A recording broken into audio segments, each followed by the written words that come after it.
Ça va. Bonjour. Aujourd'hui, nous allons parler de salut, de ce que Dieu a fait pour nous et en essayant de comprendre certains aspects. Et je vous propose de lire dans l'Épître à Tite au chapitre 3, ce verset qui donne des choses profondes.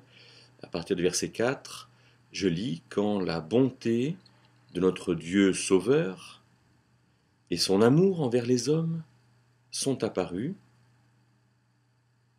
Dieu nous sauva,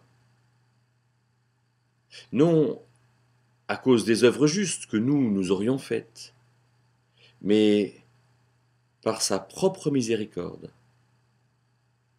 par le bain purificateur de la nouvelle naissance et le renouvellement de l'Esprit Saint qu'il a répandu richement sur nous par Jésus-Christ notre Sauveur, afin que, ayant été justifiés par sa grâce, nous devenions héritiers selon ce que nous attendons de la vie éternelle.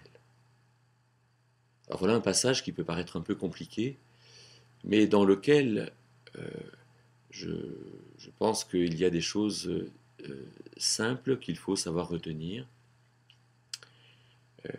Donc la bonté de notre Dieu Sauveur et son amour envers les hommes sont apparus. La bonté, c'est le caractère de ce qui est bon ou de ce qui est bien. Donc la bonté marque ce que Dieu a fait de bien, marque ce que Dieu a fait.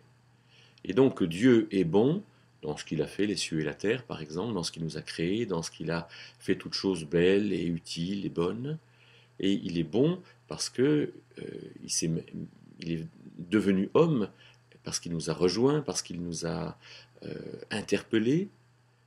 Il est bon. Et donc il est bon parce qu'il nous a sauvés, parce qu'il a accompli l'œuvre qui nous donne d'être justes, d'être rachetés, d'être réconciliés avec lui. On est sauvé de quoi? De l'éloignement avec lui. On est sauvé comment? Parce que lui nous a rejoints. Et on est sauvé vers quoi? Vers le fait de vivre éternellement avec lui. C'est ça, avoir la vie éternelle. Et donc, qu'est-ce que Dieu a fait? Il est dit que ce n'est pas nos mérites qui ont permis qu'on soit sauvé, c'est vraiment ce que Dieu a fait. Il nous a donné la vie éternelle, il nous a donné le salut, et donc on, on- on reçoit ce cadeau. Dieu nous a fait le cadeau de la vie, et Dieu nous fait le cadeau de la vie éternelle.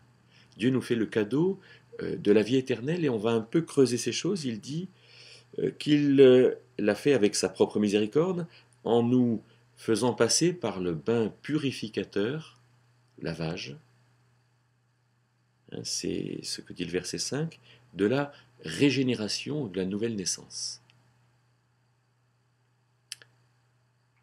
Alors, Dieu nous a fait passer par un lavage de la nouvelle naissance. Alors, qu'est-ce que ça peut vouloir dire? Je pense qu'on peut dire tout simplement que euh, avec la mort et la résurrection de Jésus-Christ, alors moi qui suis devenu un enfant de Dieu et tous ceux qui croient dans Jésus-Christ et dans le cadeau que Dieu nous donnait, ce qui est le fond de l'Évangile, alors nous sommes passés par la mort et par la résurrection. Dieu a fait mourir euh, l'homme condamnable que j'étais. Et il m'a régénéré, il m'a donné une nouvelle vie. Il m'a donné la vie éternelle.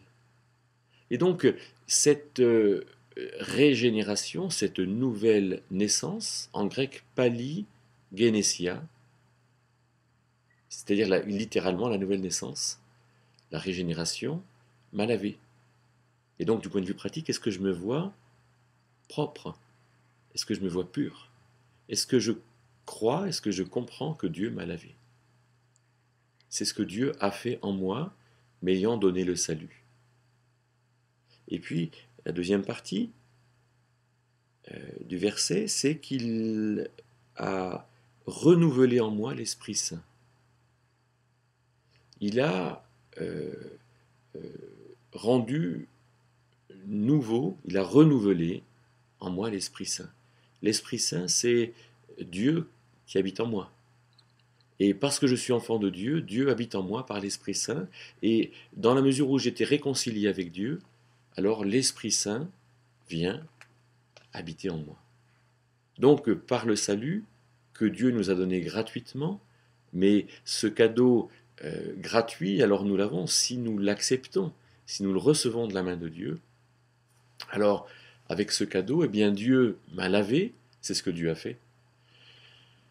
Mais Dieu habite en moi et Dieu est donc en relation avec moi, c'est ce que Dieu est tous les jours, jusqu'à ce que j'attende cette vie éternelle qui va venir. Voilà un peu ce qu'est le salut. Dieu m'a purifié et Dieu est avec moi.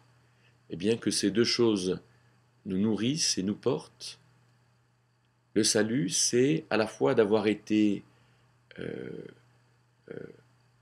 transformé par Dieu, ce que Dieu a fait, mais aussi capable d'être dans la présence bienheureuse de Dieu, et non seulement aujourd'hui avec toutes les conséquences qui en découlent, mais aussi pour l'éternité.